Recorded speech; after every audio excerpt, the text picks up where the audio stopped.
In the wilderness of Rephidim, the dust rises. The Israelites, weary from their journey, are ambushed, not by a mighty empire, not by a vast army, but by a nomadic tribe known as Amalek. This is not just a battle of swords.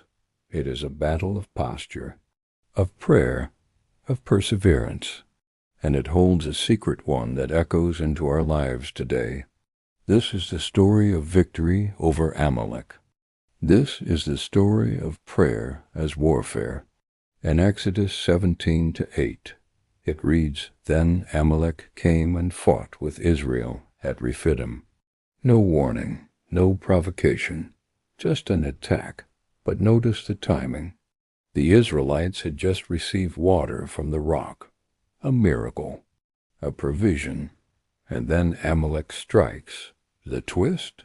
Amalek always attacks after breakthrough, not before, not during, but after, when you're tired, when you've just tasted victory. Amalek is the spirit of weariness, the enemy that waits until your hands are down. Moses climbs the hill. He doesn't bring a sword. He brings a staff, and he lifts his hands. As long as his hands are raised, Israel prevails.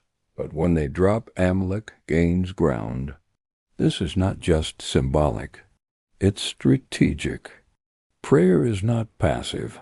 It's positional. Victory is not in the valley. It's on the hill. And the hill is not elevation, it's intercession. But Moses grows tired. Even the strongest leaders grow weary. Enter Aaron and Hur. They don't fight Amalek. They hold up Moses. This is the power of spiritual community. Sometimes victory doesn't come from your own strength. It comes from those who lift your arms when you can't. Who are your Aaron and Hur? Who hold you up when Amalek strikes? Let's talk about Amalek. They're not just a tribe. They're a pattern.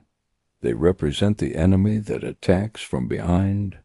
Deuteronomy chapter 25 verse 18 says Amalek struck the stragglers, the tired, the weak, the worn out.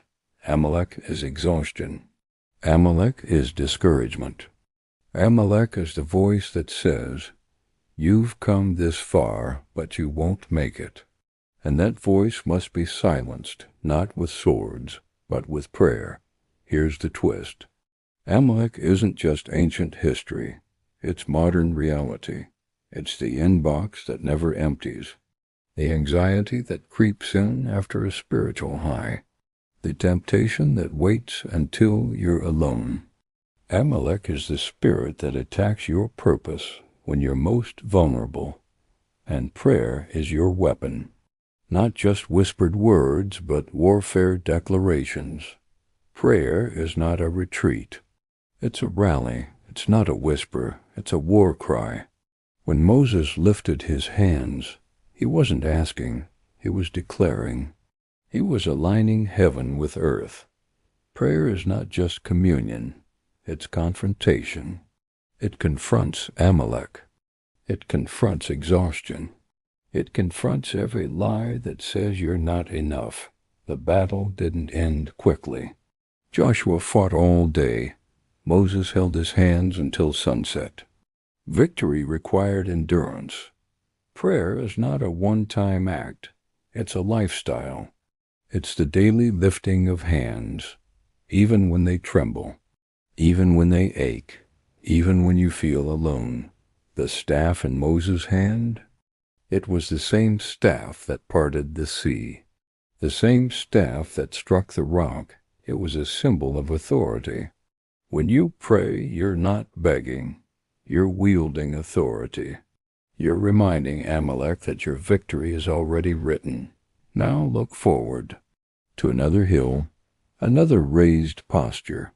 Jesus' arms stretched on the cross, not just for a moment, but for eternity. He became the intercessor. He defeated every Amalek sin, death, despair. And now we pray not for victory. We pray from victory. So what do you do when Amalek shows up? You don't panic. You posture. You lift your hands. You gather your Aaron's and hers. You declare the promises of God. You fight not with flesh and blood, but with spiritual weapons. You pray, and you win. Victory over Amalek is not just a story. It's a strategy. Prayer is not your last resort. It's your first response. So lift your hands, raise your voice, and let heaven fight for you. Because when you pray, Amalek falls. Subscribe, like, and share. Faith Unfolded.